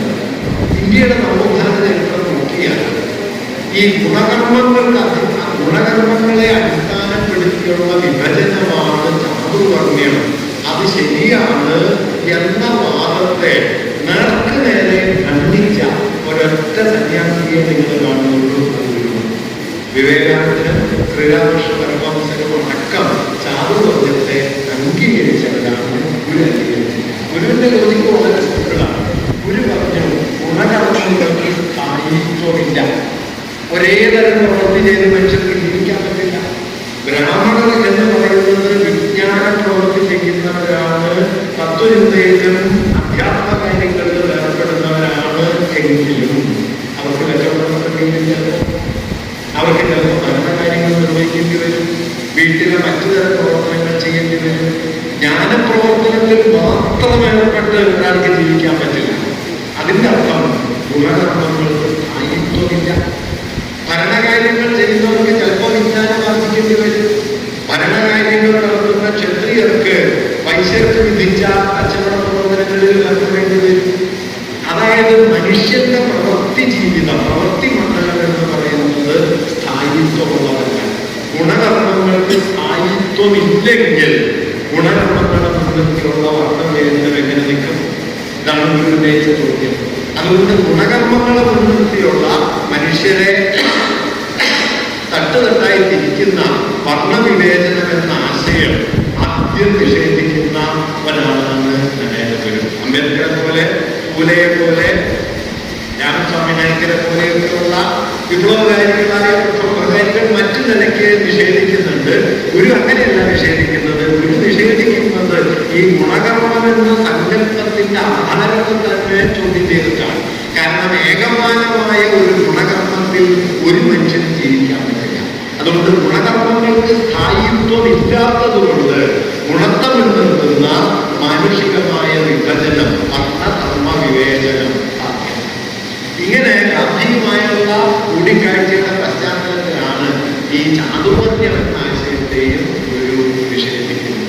ഇങ്ങനെ ഗാന്ധിയുമായുള്ള ഈ 2.5 പേജ് മാത്രം ദൈർഘ്യമുള്ള സംഭാഷണത്തിൽ വാസ്തവത്തിൽ അക്കാലത്തെ ജാതി വ്യവസ്ഥയുടെ സ്വഭാവം, ജാതിയിൽ നിന്നുള്ള വിമോചനമാണ് ആധ്യാത്മിക മോക്ഷത്തേക്കാൾ പ്രധാനമെന്ന കാഴ്ചപ്പാട്, ചാതുർവർണ്ണ്യം എന്നത് സൈദ്ധാന്തികമായി തന്നെ അസാധുവായ, സാധ്യമല്ലാത്ത ഒന്നാണ് എന്ന നിരീക്ഷണം, ആധ്യാത്മിക മോക്ഷത്തേക്കാൾ ലൗകിക സ്വാതന്ത്ര്യം പ്രധാനമാണ് എന്ന വീക്ഷണം, ലൗകിക സ്വാതന്ത്ര്യം ലഭിക്കുന്നത് കൊണ്ടാണ് ആളുകൾ മതപരിവർത്തനത്തിന് മുതിരുന്നത് എന്ന കാഴ്ചപ്പാട് എന്നിങ്ങനെ നമ്മുടെ ആധുനിക കേരള രൂപീകരണത്തെ ശക്തിപ്പെടുത്തിയ അടിസ്ഥാന ആശയങ്ങളൊക്കെ ഒരു ഗാന്ധിയോട് പറയുന്നു. ഗാന്ധി ഒറ്റയടിക്ക് അതൊക്കെ സ്വീകരിച്ചു എന്ന് പറഞ്ഞുകൂടാ. നാരായണഗുരുവിൽ അന്തരിച്ചതിന് ശേഷം, പി.കെ. മാധവൻ അന്തരിച്ചതിന് ശേഷം 1936 മറ്റും കേരളത്തിൽ വീണ്ടും വരുന്ന ഗാന്ധി പി.കെ. മാധവന്റെ പേരിലുള്ള കെട്ടിടത്തിന് തറക്കല്ലിടുന്ന സമയത്ത് ഗുരുവിനെ താൻ മുമ്പ് വന്നപ്പോൾ കണ്ട കാര്യവും അദ്ദേഹത്തിൽ നിന്ന് താൻ ഒരുപാട് കാര്യങ്ങൾ പഠിക്കുകയുണ്ടായി എന്ന കാര്യവും രേഖപ്പെടുത്തിയിട്ടുണ്ട്. ഒരുപക്ഷെ ഗുരുവിൽ നിന്ന് ഗാന്ധി പഠിച്ച ഏറ്റവും പ്രധാനപ്പെട്ട പാഠം എന്ന് പറയാവുന്നത് ജാതിയെ കാണുന്നത് പോലെ, ഗാന്ധി കാണുന്നത് പോലെ മതത്തിനകത്തുള്ള ഒരു ചെറിയ പ്രശ്നമായിട്ടല്ല, മറിച്ച് മതത്തെ എല്ലാം അതിവർത്തിച്ചു പോകുന്ന അടിസ്ഥാനപരമായ ഒരു വിവേചനമായിട്ട് കാണണം. ഒരുപക്ഷെ അംബേദ്കറുമായിട്ടുള്ള കൂടിക്കാഴ്ചയിൽ ഗാന്ധിക്ക് ജാതി വിരുദ്ധത എന്നത് പ്രധാനമാണ് എന്ന് തോന്നുന്നതിന് മുമ്പ് ഗാന്ധിയിലേക്ക് ആ ഒരു ബോധം കൊണ്ടുവരുന്ന ആദ്യത്തെ സന്ദർഭം ഈ കൂടിക്കാഴ്ച. അതുകൊണ്ട് എന്താണ് നമ്മളിന്ന് ഈ സന്ദർഭത്തെ ഓർക്കുന്നതിന്റെ പ്രാധാന്യം? 2 കാര്യങ്ങളാണ് ഞാൻ പറഞ്ഞ അവസാനിപ്പിക്കുന്നത്. ഒന്ന്, ഗാന്ധി എന്ന് പറയുന്നത് ഞാൻ ഈ പറഞ്ഞ വിമർശനങ്ങളൊക്കെ നിലനിൽക്കുമ്പോഴും നമ്മൾ ഓർക്കേണ്ട കാര്യം, ഇന്ത്യയിലെ കോടാനുകോടി വരുന്ന ദരിദ്ര കർഷകരെയും ഗ്രാമീണരെയും കൂട്ടിയിണക്കി മതം കൊണ്ടും ഭാഷ കൊണ്ടും പ്രദേശം കൊണ്ടും പാരമ്പര്യം കൊണ്ടും ചെതറിക്കിടന്ന ഒരു ജനതയെ അടിസ്ഥാന ഭൗതിക പ്രശ്നങ്ങൾ മുൻനിർത്തിയുള്ള ഒരു ദേശീയ സമൂഹമാക്കി മാറ്റുന്നതിൻ്റെ കേന്ദ്രമായിരുന്നു ഗാന്ധി. എന്താണ് ഗാന്ധി ചെയ്തത്? ഖാൻ ഹബീബ് എന്ന മാർക്സിസ്റ്റ് ചരിത്രകാരൻ പറയുന്നുണ്ട്, അമൂർത്തമായ രാഷ്ട്രീയ മുദ്രാവാക്യങ്ങൾക്ക് പകരം മൂർത്തമായ ഭൗതിക പ്രശ്നങ്ങളെ മുൻനിർത്തിയുള്ള സമരം തുടങ്ങിയത് ഗാന്ധി. 1917 ഇന്ത്യയിൽ ആദ്യത്തെ സമരം ഗാന്ധി നടത്തുന്നത്. ആ സമരത്തിൽ ബ്രിട്ടീഷുകാർ ഇന്ത്യ വിട്ടു പോകണമെന്ന് ഗാന്ധി പറയുന്നില്ല. ഗാന്ധി പറഞ്ഞ കാര്യം കർഷകർക്ക് വിളവിന് വില കിട്ടണം. ആദ്യമായിട്ടാണ് ഇന്ത്യയുടെ ദേശീയ ചരിത്രത്തിൽ, ദേശീയ രാഷ്ട്രീയ ചക്രവാളത്തിൽ കർഷകർ എന്ന് പറയുന്ന ഒരു വിഭാഗം ഒരു പ്രശ്നമായി വരുന്നത്. അതുവരെ ഉണ്ടായിരുന്നത് ജന്മിമാരാണ്, അതുവരെ ഉണ്ടായിരുന്നത് രാജാക്കന്മാരാണ്, നാടുവാഴി തമ്പുരാക്കന്മാരാണ്, ഭൂപ്രഭുക്കന്മാരാണ്. അവരുടെ പാരമ്പര്യമാണ്. ഗാന്ധി അവരെല്ലാം വിട്ടിട്ട് പറഞ്ഞു കർഷകർ. എന്താണ് കർഷകർ എന്നുള്ള കാറ്റഗറിയുടെ പ്രത്യേകത? കർഷകർ ഒരു ജാതിയല്ല, കർഷകരൊരു മതമല്ല, കർഷകരൊരു ഭാഷയല്ല, കർഷകരൊരു പ്രദേശമല്ല, കർഷകരൊരു സംസ്കാരമല്ല, ഒരു പാരമ്പര്യമല്ല. കർഷകർ ഒരു മോഡേൺ പൊളിറ്റിക്കൽ കാറ്റഗറി, ഒരു ആധുനിക രാഷ്ട്രീയ ഗണമാണ് കർഷകർ. തൊഴിലാളികൾ ഒരു ആധുനിക രാഷ്ട്രീയ ഗണമാണ്. വിദ്യാർത്ഥികൾ, യുവാക്കൾ, ഇതൊക്കെ ആധുനികമായ രാഷ്ട്രീയ പ്രക്രിയയുടെ കേന്ദ്രത്തിലേക്ക് ഉയർന്നു വന്ന സാമൂഹ്യ വിഭാഗങ്ങളാണ്. അക്കാലം വരെ രാഷ്ട്രീയ സ്വാതന്ത്ര്യത്തെ മാത്രം മുൻനിർത്തി സമരം നടക്കുകയും ആ സമരത്തിന്റെ കൈകാര്യകർത്തൃത്വം, അതിന്റെ നേതൃത്വം, അതിന്റെ ഏജൻസി ഈ മധ്യകാല ഭൂപ്രഭുക്കന്മാർക്കും സവർണരായ സമ്പന്നർക്കും അല്ലെങ്കിൽ അതിൽ അതുപോലുള്ള ആളുകൾക്കുമായിരുന്നെങ്കിൽ ഇന്ത്യയിലെ കീഴ്ത്തട്ടിലെ കോടാനുകോടി വരുന്ന മനുഷ്യർ കർഷകരെന്നും തൊഴിലാളികളെന്നും യുവാക്കളെന്നും വിദ്യാർത്ഥികളെന്നും സ്ത്രീകളെന്നും എല്ലാമുള്ള പുതിയ കാറ്റഗറികളായി നമ്മുടെ ദേശീയ സ്വാതന്ത്ര്യത്തിൽ സമരത്തിന്റെ കേന്ദ്രത്തിലേക്ക് ഉയർന്നു വരികയും അതുവഴി അക്കാലം വരെ മതാത്മകമായിരുന്ന നമ്മുടെ ദേശീയ ഭാവന മതനിരപേക്ഷമായ ജനകീയ ഭാവനയായി പരിവർത്തനപ്പെടുകയും ചെയ്തു. ഗാന്ധി രംഗത്തെത്തിയതിനു ശേഷം ഇന്ത്യൻ സ്വാതന്ത്ര്യ പ്രസ്ഥാനത്തിന്റെ ചരിത്രം നോക്കിയാൽ നിങ്ങൾ 20-ലും 30-കളിലും ധാരാളം പുതിയ പ്രസ്ഥാനങ്ങൾ വരുന്നു. ASF, all India students federation, ATUC, all India trade union Congress, ഇങ്ങനെ ട്രേഡ് യൂണിയനുകൾ വരുന്നു, യുവാക്കളുടെ സംഘടനകൾ വരുന്നു, വിദ്യാർത്ഥികളുടെ സംഘടന വരുന്നു, സ്ത്രീകളുടെ സംഘടന വരുന്നു. ഇതെല്ലാം നമ്മുടെ രാഷ്ട്രീയ പ്രക്രിയയുടെ ആധുനികമായ പുതിയ മുഖം. അങ്ങനെ മതാത്മകവും പ്രാദേശികവും ജാതീയവും നാടുവാഴുത്തപരവുമായ മൂല്യങ്ങൾ മേൽക്കൈ നേടിയിരുന്ന നമ്മുടെ ദേശീയ പ്രസ്ഥാനത്തെ മതനിരപേക്ഷവും ജനകീയവും ആധുനികവുമായ ഒരു ഉള്ളടക്കത്തിലേക്ക് കൊണ്ടുവരികയും ഇന്ത്യൻ ദേശീയ പ്രസ്ഥാനത്തിലെ വൻ പിളർപ്പായി അക്കാലം വരെ നിലനിന്ന ഹിന്ദു മുസ്ലിം വിഭജനത്തെ മറികടക്കുന്ന മട്ടിൽ ഹിന്ദു മുസ്ലിം ഐക്യം എന്നതിനെ നമ്മുടെ ദേശീയ ഭാവനയുടെ കേന്ദ്രത്തിലേക്ക് എത്തിക്കുകയും ചെയ്തു എന്നതാണ് ഗാന്ധിയുടെ മർമ്മസ്പർശിയായ. എന്തുകൊണ്ട് ഗാന്ധി എന്ന ചോദ്യത്തിന് അന്ന് നിന്നുമുള്ള ഉത്തരം വാസ്തവത്തില്ല. ഗാന്ധി ഇന്ത്യയിലെ കോടാനുകോടി മനുഷ്യരെ കൂട്ടിക്കിറക്കി. ചേർന്ന് പറയുന്നുണ്ട്, ശബ്ദമില്ലാത്തവർക്കെല്ലാം ശബ്ദം നൽകി. അവസാനത്തെ മനുഷ്യന്റെ ശബ്ദം അന്ത്യജൻ എന്ന് അദ്ദേഹം വിളിച്ച, ദരിദ്രനാരായണൻ എന്ന് വിളിച്ച അവസാനത്തെ മനുഷ്യന്റെ സ്വരം ഇന്ത്യയുടെ രാഷ്ട്രീയ ചക്രവാളത്തിൽ ആദ്യമായി ഉയർന്നു വരുന്നത് ഗാന്ധിയാണ്. പിന്നാലെ സോഷ്യലിസ്റ്റുകൾ വന്നു, കമ്മ്യൂണിസ്റ്റുകൾ വന്നു, കർഷക പ്രസ്ഥാനം വന്നു. അങ്ങനെ 4 രൂപങ്ങളിൽ കീഴ്ത്തട്ട് മനുഷ്യർ ഉയർന്നു വരുന്നു. ആദ്യം പക്ഷെ അത് കൊണ്ടുവരുന്നതും നമ്മുടെ ദേശീയ ഭാവനയെ മതനിരപേക്ഷമാക്കുന്നതിന്റെ കേന്ദ്രമായി നിലനിൽക്കുന്നതും ഗാന്ധി. ഈ ഗാന്ധി ഇന്ന് നമുക്ക് വളരെ പ്രധാനമാണ്. കാരണം മതം കൊണ്ട് ഈ രാജ്യത്തിന്റെ സുദീർഘമായ ചരിത്രത്തെ വെട്ടിക്കളരാൻ വർഗീയവാദികൾ ശ്രമിച്ചുകൊണ്ടേയിരിക്കുന്ന ഒരു സന്ദർഭത്തിൽ ഗാന്ധി നിന്ദ എന്നത് ഇന്ത്യയിലെ ഹിന്ദുത്വ ഫാഷിസത്തിന്റെ സ്വാഭാവികമായ ഒരു ആചാരമായി മാറിയിരിക്കുന്ന സന്ദർഭത്തിൽ മതാതീതമായ മാനുഷികതയെ ദേശീയ ഭാവനയുടെ അടിസ്ഥാനമാക്കിയെന്ന ഗാന്ധിയുടെ വലിയ ഒരു സ്വാധീനം ഇന്ന് നമുക്ക് കൂടുതൽ പറയുന്നത്. ഒരു കാര്യം കൂടി ഞാനിവിടെ പറയാം. ദേശീയ പ്രസ്ഥാനം മതനിരപേക്ഷമാകാൻ തുടങ്ങുന്ന ഘട്ടത്തിൽ വൈക്കം സത്യാഗ്രഹം നടക്കുന്നതിന്റെ തലേ വർഷമാണ് സവർക്കർ ഹിന്ദുത്വ എന്ന ഇന്ത്യൻ വർഗീയവാദത്തിന്റെ ആധാര ഗ്രന്ഥം രചിക്കുന്നു 1923. ആ ഗ്രന്ഥത്തിൽ ഇന്ത്യയുടെ പൗരത്വത്തിന്റെ അടിസ്ഥാനം ഇന്ത്യയിൽ ജനിച്ചു എന്നതോ മാതാപിതാക്കൾ ഇന്ത്യക്കാരാണ് എന്നതോ ഇവിടെ ദീർഘകാലം താമസിച്ചു എന്നതോ ഒന്നും അല്ല എന്നാണ് സർക്കാർ പറയുന്നത്. പിന്നെ എന്താണ് പൗരത്വത്തിന്റെ അടിസ്ഥാനം? ഇന്ത്യയെ പിതൃഭൂമിയായും പുണ്യഭൂമിയായും കരുതുന്നവരുകളാണ് ഇന്ത്യ. അതായത് പൗരത്വത്തിന്റെ ആധാരം ആധുനികമായ വാസമല്ല, മാതാപിതാക്കൾ അവിടത്തുകാരാണ് എന്നതല്ല, ദീർഘകാലം അവിടെ തങ്ങി എന്നതല്ല, മറിച്ച് മതമാണ്. ഇങ്ങനെ മതാത്മകതയെ പൗരത്വത്തിലേക്ക് കൊണ്ടുവരുന്ന ആദ്യത്തെ ശ്രമം 1923 സവർക്കറുടെ ഹിന്ദുത്വയിലാണ്. സവർക്കർ ഗാന്ധി തമ്മിൽ ആദ്യം കാണുന്നത് 1909 സവർക്കർ ഇന്ത്യ കൗൺസിലിൽ ലണ്ടനിൽ താമസിക്കുന്ന സമയത്ത് ഗാന്ധി സൗത്ത് ആഫ്രിക്കയിൽ നിന്ന് സൗത്ത് ആഫ്രിക്കയിലെ ഇന്ത്യക്കാരുടെ സമരത്തിന് പിന്തുണ തേടി ലണ്ടനിൽ വരുന്നുണ്ട്. ആ സമയത്ത് ചർച്ചയിൽ അവർ തമ്മിൽ കൂട്ടിക്കാണുന്നുണ്ട്.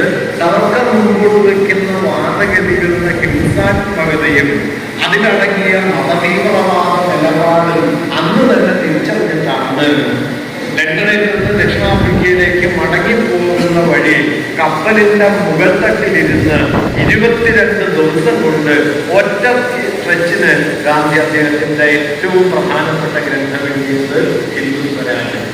ഗാന്ധി അത് ഗുജറാത്തിയിൽ എഴുതി. ഗുജറാത്തി ഭാഷയിലെ ഹിന്ദു സ്വരാജ് നിരോധിക്കപ്പെട്ടതിന് തൊട്ട് പിന്നാലെ ഗാന്ധിയുടെ ഇംഗ്ലീഷിലും എഴുതി. ഹിന്ദു സ്വരാജ് എന്ന് പറയുന്ന 1909 ഗാന്ധിയുടെ ഗ്രന്ഥത്തിന്റെ രചന തന്നെ സവർക്കർക്കെതിരാണ്. വാസ്തവത്തിൽ ഗാന്ധി ഇല്ലെങ്കിൽ ബാലഗംഗാധര ശേഷം ഇന്ത്യൻ ദേശീയ പ്രസ്ഥാനത്തിന്റെ സ്വാഭാവിക നേതാവായി വരാവുന്ന ഒരാളായിരുന്നു സവർക്കർ. കാരണം മതരാഷ്ട്രപരമായ ഒരു സങ്കല്പത്തെ തിലകനേക്കാൾ ശക്തിയോടെ ഉയർത്തിക്കൊണ്ടുവരികയും വർഗീയവും മതാത്മകവുമായ രാഷ്ട്രഭാവനയെ ഉച്ചസ്ഥാനത്ത് ഉറപ്പിക്കുകയും ചെയ്ത ഒരാളാണ് സവർക്കർ. സവർക്കർ ഇന്ത്യയുടെ രാഷ്ട്രപിതാവായി മാറുന്നതിനെ ചെറുത്ത ആ സാധ്യതയെ 50 വർഷത്തേക്കെങ്കിലും റദ്ദാക്കി കളഞ്ഞ ഇടപെടലായിരുന്നു ഗാന്ധി. എന്താണ് ഗാന്ധിയുടെ പ്രാധാന്യം എന്ന് ചോദിച്ചാൽ ഇതാണ്. ഗാന്ധി മുഴുവൻ ശരിയായിരുന്നല്ല. ഗാന്ധി ജാതിയെ കുറിച്ച് പറഞ്ഞത് തെറ്റാണ്, നിരവധി കാര്യങ്ങളെ കുറിച്ച് പറഞ്ഞത് തെറ്റാണ്. പക്ഷേ ഗാന്ധിയുടെ അഭാവത്തിൽ ഇന്ത്യ 50-70 കൊല്ലം മുമ്പ് ഒരു മതരാഷ്ട്രമാകുമായിരുന്നു. ഒരു കാര്യത്തിൽ ഞാൻ പറയാം. 47 ഓഗസ്റ്റ് 15 സ്വാതന്ത്ര്യം കിട്ടി. സ്വാതന്ത്ര്യം കിട്ടുന്നത് ഇന്ത്യ പിളർക്കപ്പെട്ട നിലയിലാണ്. ഇന്ത്യയായിട്ട് പാകിസ്ഥാനാണ്. വിഭജനത്തെ അടിമുടിയത് ഒറ്റാളെയാണ് ഇന്ത്യയിലുള്ളൂ, അത് ഗാന്ധിയാണ്. പക്ഷേ വിഭജനം നടന്നു. 5-6 ലക്ഷം ആളുകൾ അതിർത്തിയിൽ അങ്ങോട്ടും ഇങ്ങോട്ടും മാറി താമസിക്കുമെന്നായിരുന്നു കോൺഗ്രസിന്റെയും മുസ്ലിം ലീഗിന്റെയും ഒക്കെ ഒരു വിശ്വാസം. ഏതാണ്ട് 2 കോടി ആളുകൾ അഭയാർത്ഥികളായി. ലക്ഷക്കണക്കിന് ആളുകൾ കൊല്ലപ്പെട്ടു. ലോകങ്ങളുടെ ഏറ്റവും വലിയ വർഗീയ കലാപം 47 ഓഗസ്റ്റ് 15 നടക്കുന്നത്. ഇന്ത്യ മുഴുവൻ വർഗീയമായി വിഭജിതമായി. മുഴുവൻ ആളുകളുടെ മനസ്സും വർഗീയമായി വിഷലിപ്തമായി. ആ ഘട്ടത്തിലാണ് 1947 സെപ്റ്റംബർ 9 കൽക്കത്തയിൽ നിന്ന് ഗാന്ധി ഡൽഹിയിലേക്ക് വരുന്നത്. 144 ദിവസമാണ് ഗാന്ധി ഡൽഹിയിൽ തങ്ങിയത്.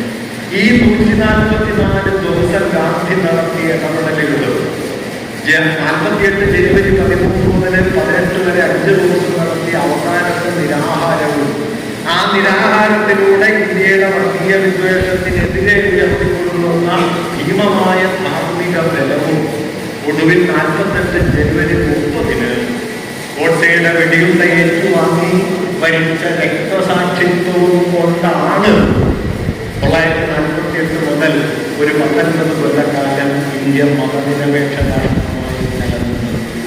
ഒരു സംശയവും വേണ്ട കേട്ടോ. ഗാന്ധിയുടെ ചോര കൊണ്ട് ഉറച്ചതാണ് ഇന്ത്യ എന്ന ആധുനിക രാഷ്ട്രം. ഗാന്ധിയുടെ ചോര ഇല്ലായിരുന്നുവെങ്കിൽ 1950 പോലും ഇന്ത്യ മറികടക്കുമായിരുന്നില്ല. അത്രമാത്രം വിഭജിതമായ ഒന്നായിരുന്നു ഇന്ത്യ. മുഴുവൻ പേരും വർഗീയമായി വേർതിരിഞ്ഞൊരു കാലം, പട്ടാളം വർഗീയമായി വേർതിരിഞ്ഞ കാലം, പോലീസ് വർഗീയതയ്ക്ക് അടിപ്പെട്ട കാലം. ഞാൻ പറഞ്ഞിട്ട് അവർ കേൾക്കുന്നില്ല എന്ന് പട്ടാളത്തെ കുറിച്ചും പോലീസിനെ കുറിച്ചും സർദാർ പട്ടേൽ പറയുന്ന കാലം. അതായത് ആ സ്ഥിതിയെ തിരിച്ചിട്ടത് ഗാന്ധിയാണ്. താൻ കൊല്ലപ്പെടുന്ന ഗാന്ധിക്ക് അറിയായിരുന്നു. 48 ജനുവരി 29 രാത്രി തന്റെ സഹായിയായ മനു ഗാന്ധിയോട് സംസാരിക്കുന്ന സന്ദർഭത്തിൽ അന്ന് മനു പ്രാർത്ഥനായോഗത്തിന് ചെന്നില്ല. പ്രാർത്ഥനായോഗം ഒഴിവാക്കുന്നതിന് ഗാന്ധി വലിയ അനിഷ്ടായിരുന്നു. അപ്പൊ മനു ഗാന്ധിയോട് പറഞ്ഞു, ഞാൻ മരുന്ന് തയ്യാറാക്കുകയായിരുന്നു, അതുകൊണ്ടാണ് വരാതിരുന്നത് എന്ന് പറഞ്ഞു. അപ്പൊ ഗാന്ധി പറഞ്ഞു, മരുന്ന് അപ്പം തയ്യാറാക്കിയാൽ മതി, നാളെ ആരാണ് ഉണ്ടാവുക എന്ന് നമുക്കറിയാം. ഗാന്ധി 29-നും 30-നും 4 or 5 തവണ താൻ കൊല്ലപ്പെടും എന്ന് പറയും.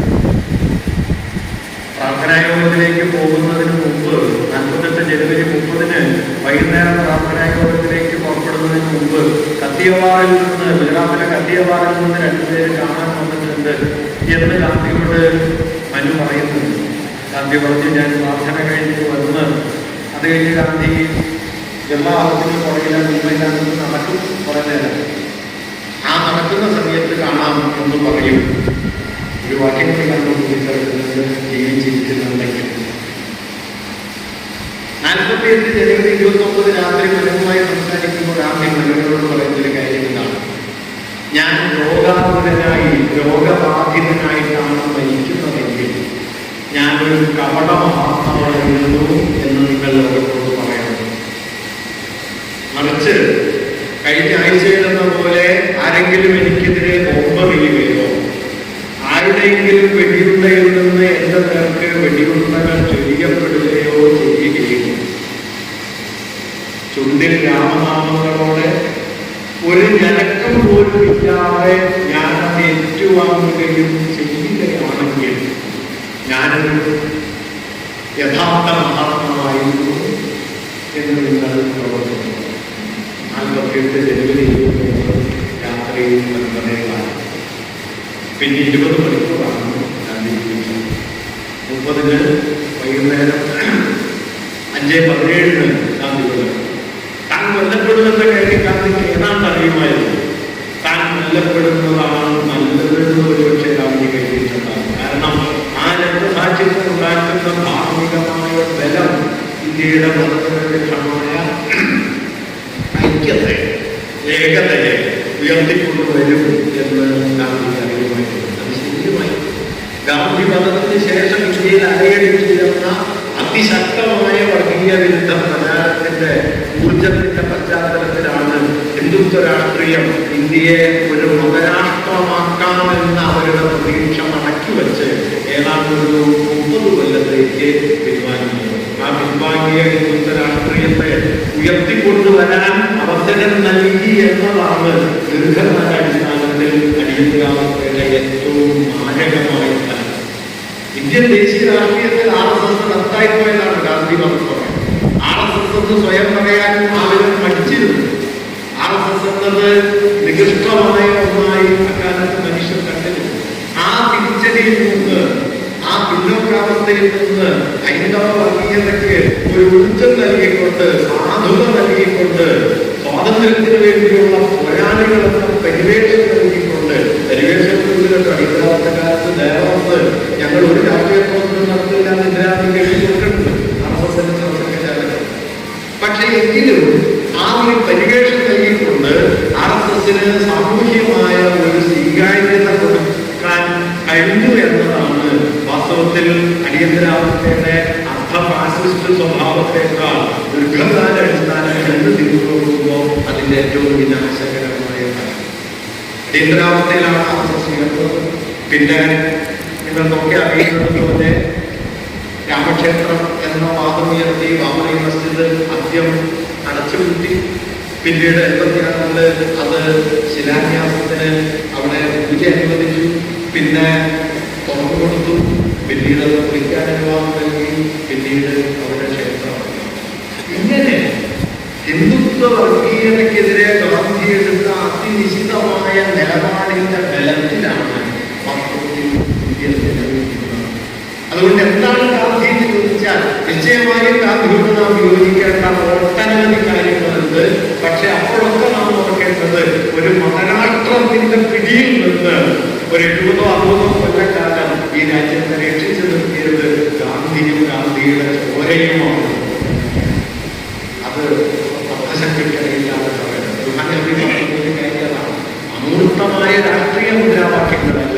മനുഷ്യരുടെ ജീവിതാവശ്യങ്ങൾ. കർഷകർക്ക് വെള്ളത്തിന് വില കിട്ടണം, ഉപ്പിന് നികുതി തരാൻ പറ്റില്ല, സ്വദേശി വസ്ത്രം ധരിക്കണം, സ്വദേശികൾക്ക് വിദ്യാഭ്യാസം വേണം, അവർക്ക് തൊഴിൽ വേണം. ഇങ്ങനെ മനുഷ്യരുടെ പ്രാഥമികമായ ആവശ്യങ്ങളെ മുൻനിർത്തി ഒടാനുകോടി മനുഷ്യരെ മതത്തിനപ്പുറത്തേക്കും ഭാഷയ്ക്കപ്പുറത്തേക്കും ജാതിക്കപ്പുറത്തേക്കും കൊണ്ടുവന്ന ഒരു വിപുല പാരമ്പര്യത്തിന്റെ പേരാണ് പത്തൊന്ന് ഗാന്ധി. ഗാന്ധി ഒറ്റക്കൊരാളുടെ പേരല്ല, മറിച്ച് ആധുനികമായ മതനിരപേക്ഷ ജനാധിപത്യ ജനകീയ ദേശീയതയുടെ ഒരു സംഗ്രഹമാണ് ഗാന്ധി. അതാണ് രാഷ്ട്രപിതാവ്. ഈ രാഷ്ട്രപിതാവെന്ന സങ്കല്പത്തിനുള്ളിലുണ്ടായിരുന്ന ഒരു വലിയ അഭാവത്തെ ഗാന്ധിയുടെ വീക്ഷണത്തിലെ നിർണായകമായ ഒരു പോരായ്മയെ ഗാന്ധിയോട് തന്നെ തുറന്നു കാണിക്കുകയും ഇന്ത്യയുടെ സുദീർഘമായ ചരിത്രത്തിലെ ഏറ്റവും വലിയ അടിച്ചമർത്തലിനെ, ജാതി വിവേചനത്തെ മറികടന്നുകൊണ്ടല്ലാതെ സ്വാതന്ത്ര്യത്തെ പൂർണ്ണമായി സാക്ഷാത്കരിക്കാനാവില്ല എന്ന തിരിച്ചറിവിലേക്ക് ഗാന്ധിയെ കൊണ്ടുവരികയും ചെയ്തു എന്നതാണ് ഗുരുവിന്റെ ഇടപെടൽ. ഇന്നത്തെ ഇന്ത്യയെ സംബന്ധിച്ച് ഇത്രത്തോളം പ്രാധാന്യമുള്ള രണ്ട് കാര്യങ്ങളില്ല: മതനിരപേക്ഷത, ജാതി വിരുദ്ധത. മതനിരപേക്ഷമായിട്ടല്ലാതെ ഈ രാഷ്ട്രത്തിന് ഇതുപോലെ തുടരാൻ പറ്റില്ല. ആ തുടർച്ചയ്ക്കുള്ള ഏറ്റവും വലിയ ഊർജ സ്രോതസ്സുകളിലൊന്ന് സംശയരഹിതമായും ഗാന്ധിയാണ്. ജാതി വിരുദ്ധമായിട്ടും ജാതി എന്ന വിവേചന ശക്തിയെ നറുക്ക് നേരെ മറികടന്നുകൊണ്ടുമല്ലാതെ ഒരാധുനിക സമൂഹമായി കേരളത്തിനോ ഇന്ത്യക്കോ മാറാൻ പറ്റില്ല. ആ പരിണാമ പ്രക്രിയയിലേക്ക് ഗാന്ധി അടക്കം, കേരളീയരെ മാത്രമല്ല ഗാന്ധി അടക്കമുള്ള വലിയൊരു വിഭാഗം ആളുകളെ കൊണ്ടുവന്ന ഒരു വലിയ ഊർജ സ്രോതസ്സായിരുന്നു ഗുരു. അതുകൊണ്ട് ഗാന്ധിയും വെറും രണ്ട് പേരുകളല്ല. ഞാനത് ആ തുടക്കത്തിൽ പറഞ്ഞു. രണ്ടുപേരും 100 കൊല്ലം മുമ്പ് കണ്ടു, രണ്ടുപേരും കേമന്മാരായിരുന്നു. ഇപ്പൊ നമ്മൾ ഓർക്കുന്നു. അങ്ങനെയല്ല, മറിച്ച് ആ ഓർമ്മയിൽ നമ്മുടെ കാലത്തെ അഭിമുഖീകരിക്കാനുള്ള, നമ്മുടെ കാലം നമുക്ക് മുമ്പിൽ ഉയർത്തുന്ന ഏറ്റവും വലിയ വെല്ലുവിളികളെ നമുക്ക് നേരെ നേരിടാനുള്ള ഒരു വലിയ ഊർജം ആ ഓർമ്മകളിൽ ഉണ്ട്. ആ ഊർജത്തെയാണ് നാം ഓർക്കുന്നത്, അല്ലാതെ 100 കൊല്ലം മുമ്പ് നടന്ന ഒരു സംഭവത്തെയല്ല. ഇത് തമ്മിൽ വ്യത്യാസമുണ്ട്. ഓർമ്മയെ നിങ്ങൾക്ക് ഭൂതകാലത്ത് സ്തബ്ധമാക്കി നിർത്താം. ഓർമ്മയെ നമ്മുടെ കാലത്തേക്ക് കൂട്ടിക്കൊണ്ടുവന്ന് നമ്മുടെ കാലത്തെ പ്രവർത്തന ശക്തിയാക്കിയും മാറ്റാം. ഊർജം ഓർമ്മ ഭൂതത്തിന്റെ ഓർമ്മയാകാം, ഓർമ്മ വർത്തമാനത്തിലെ പ്രവൃത്തിയുമാകാം. വർത്തമാനത്തിലെ പ്രവൃത്തിയാകാൻ പോകുന്ന ഒരു ഓർമ്മയാണ് ഗാന്ധിയും ഗുരുവും തമ്മിൽ നടന്ന കൂടിക്കാഴ്ചയും അവർ തമ്മിൽ നടന്ന സംവാദം. അതുകൊണ്ടാണ് നമ്മൾ അതിനെ യുഗസംവാദം എന്ന ഒരു ശീർഷകത്തിൽ ഓർക്കുന്നത്. കാരണം അത് വഴിത്തിരിവായിരുന്നു. ആ വഴിത്തിരിവിന് അന്നെത്ര പ്രാധാന്യം ഉണ്ടായിരുന്നോ അതിനേക്കാൾ പ്രാധാന്യമുള്ളൊരു സന്ദർഭത്തിൽ നാം ജീവിക്കുന്നു. ബീഹാറിലെ വോട്ടർപട്ടിക തിരിച്ചുകൊണ്ടിരിക്കുകയാണ് എന്ന് നിങ്ങൾക്കറിയാം. ആ തിരുത്തൽ പൂർത്തിയാകുമ്പോൾ ബീഹാറിലെ അശരണരായ 7 കോടിയോളം വരുന്ന മനുഷ്യരിൽ 2 കോടി ആളുകൾക്കെങ്കിലും വോട്ടവകാശം നഷ്ടമാകുമെന്ന് ഏതാണ്ട് എല്ലാവരും ചൂണ്ടിക്കാണിക്കുന്നു. ഇതേ തിരുത്തൽ 6 മാസം കഴിയുമ്പോൾ കേരളത്തിൽ നടക്കും എന്നാണ് കരുതുന്നത്. 2002 വോട്ടർ പട്ടികയിൽ പേരുള്ളവർക്ക് മാത്രം സ്വാഭാവിക വോട്ട് അവകാശം ഉണ്ടാവുകയും അല്ലാത്തവർ അച്ഛന്റെ ജനന സർട്ടിഫിക്കറ്റ്, അമ്മയുടെ ജനന സർട്ടിഫിക്കറ്റ്, അവരുടെ രേഖകളൊക്കെ ഹാജരാക്കി തങ്ങളുടെ വോട്ടവകാശം സ്ഥാപിച്ചെടുക്കാൻ നിർബന്ധിതമാവുകയും ചെയ്യുന്ന സ്ഥിതിയാണ് ഇന്ന് ബീഹാർ. നോക്കൂ, ഇന്ത്യയിലെമ്പാടും അലഞ്ഞു തിരിയുന്ന അന്നത്തെ അന്നത്തിന് വഴി കാണാൻ അഭയാർത്ഥികളെ പോലെ അലഞ്ഞു തിരിയുന്ന കോടിക്കണക്കിന് മനുഷ്യരോടാണ് നിങ്ങളുടെ അച്ഛൻ ജനിച്ചതിന്റെ ജനന സർട്ടിഫിക്കറ്റ് ഹാജരാക്കൂ എന്ന് പറയുന്നത്. ഇങ്ങനെ ഒരു രാജ്യം, ആ രാജ്യത്തെ മനുഷ്യരെ തന്നെ പുറത്താക്കിക്കൊണ്ടിരിക്കുന്നു, അവരെ തന്നെ അഭയാർത്ഥികളാക്കുന്ന ഒരു കാലത്തിന്റെ നടുവിലാണ് നാം നിൽക്കുന്നത്. നിങ്ങളൊരു മുസൽമാനാണ് എന്നത് കൊല്ലപ്പെടാൻ മതിയായ കാരണമാണ് എന്നതാണ് ഇന്ത്യയിലെ യാഥാർത്ഥ്യം. മുഹമ്മദ് അക്കലക്കനെ കൊന്ന സമയത്ത് ഇന്ത്യക്ക് വലിയ ക്ഷോഭമുണ്ടായിരുന്നു. ഇന്ന് എല്ലാ ദിവസവും എല്ലാ ആഴ്ചയും അങ്ങനെ ആരെങ്കിലും കൊല്ലപ്പെടുന്നുണ്ട്. പത്രത്തിലെ അരക്കോളം വാർത്ത പോലുമായി ഈ കൊലകൾ മാറുന്നില്ല. ഹിംസ സ്വഭാവവൽക്കരിക്കപ്പെട്ടു, വർഗീയത സ്വാഭാവികമായി കഴിഞ്ഞിരിക്കുന്നു, വർഗീയമായ വിഭജനം സാമാന്യമായി കഴിഞ്ഞിരിക്കുന്നു. ഇങ്ങനെ എന്തിനു ചെറുപ്പത്താണോ ആ ഒരു രാജ്യം എന്ന നിലയ്ക്ക് ഉയർന്നു വന്നത്, അതിന്റെ വിപരീത ദിശയിലേക്ക് ഈ രാജ്യം നീങ്ങിക്കൊണ്ടിരിക്കുന്ന ഒരു കാലത്താണ് നാം ജീവിക്കുന്നത്. ഇതൊരു ചെറിയ പ്രസക്തിയുമില്ല. ഒരു പക്ഷേ ഒരു രാഷ്ട്രം എന്ന നിലയിലുള്ള ഈ രാജ്യത്തിന്റെ നിലനിൽപ്പിന്റെ നിർണായകമായ ഒരു പരിവർത്തന ബിന്ദുവിൽ നാം നിൽക്കുന്നു എന്നതാണ് യാഥാർത്ഥ്യം. ആ പരിവർത്തന ബിന്ദുവിനെ അഭിസംബോധന ചെയ്യാൻ നമുക്ക് പലമാതിരി ബലങ്ങൾ ആവശ്യമുണ്ട്. അതിലേറ്റവും ബലിഷ്ഠമായ ഒരു ഓർമ്മയാണ് ഗാന്ധിയുടെ മറ്റൊരു. അതുകൊണ്ടാണ് ഞാൻ പറഞ്ഞത്, ഇത് ഭൂതകാല സ്മരണയല്ല, 100 കൊല്ലം മുമ്പ് ഇത് കണ്ടുമുട്ടിയെന്നുള്ളതല്ല.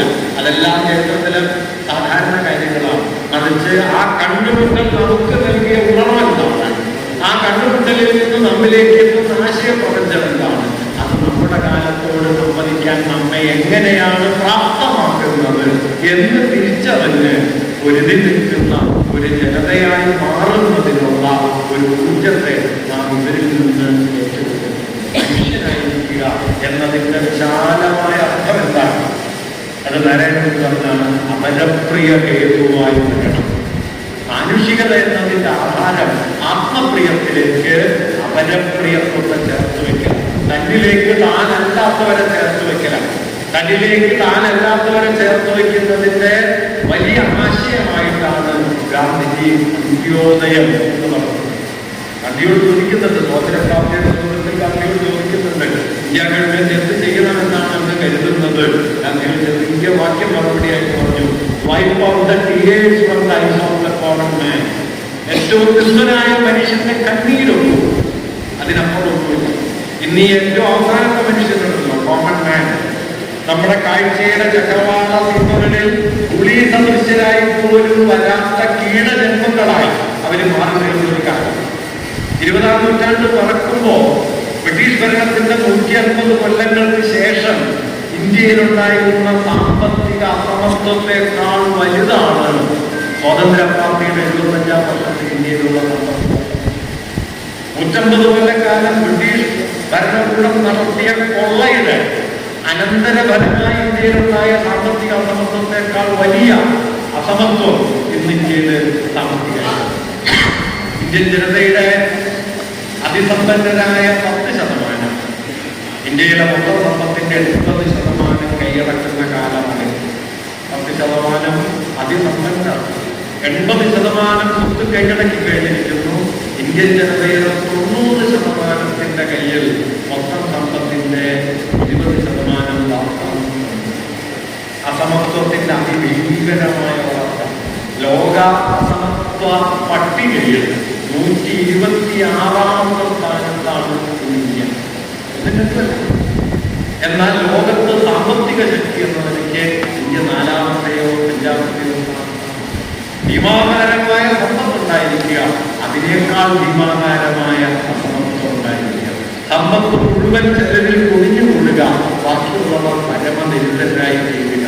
ഇതിനെതിരെയുള്ള ഒരു സമരമുഖമായിരുന്നു അന്ത്യോദയം. ദരിദ്ര നാരായണൻ ജാതിശ്രേണികളായി തട്ടുതിരിഞ്ഞ് മനുഷ്യരെ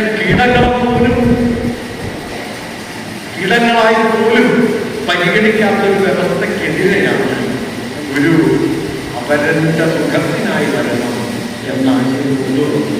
അതുകൊണ്ട് ഞാൻ അവതരിപ്പിക്കുകയാണ്, ഗാന്ധിയെയും ഗുരുവിനെയും ഓർക്കുമ്പോൾ, അവരുടെ കൂടിക്കാഴ്ചയെ കുറിച്ച് ഓർക്കുമ്പോൾ, നമ്മുടെ കാലത്തെ അഭിമുഖീകരിക്കാനുള്ള ഏറ്റവും വലിയ രാഷ്ട്രീയ ബലം, ധാർമ്മിക ബലം, നൈതിക ബലം നമുക്ക് ഇവരിൽ നിന്ന് കിട്ടുന്നു എന്ന് തിരിച്ചറിയുകയും ആ ബലവുമായി നാം വീണ്ടും ഓർമ്മകളിലേക്ക് എത്തിച്ചേരുകയും ചെയ്യും. അതിനുള്ള പ്രേരണയായി ഈ സ്മരണ മാറിത്തീരട്ടെ എന്ന് അദ്ദേഹം പങ്കുവയ്ക്കുന്നു.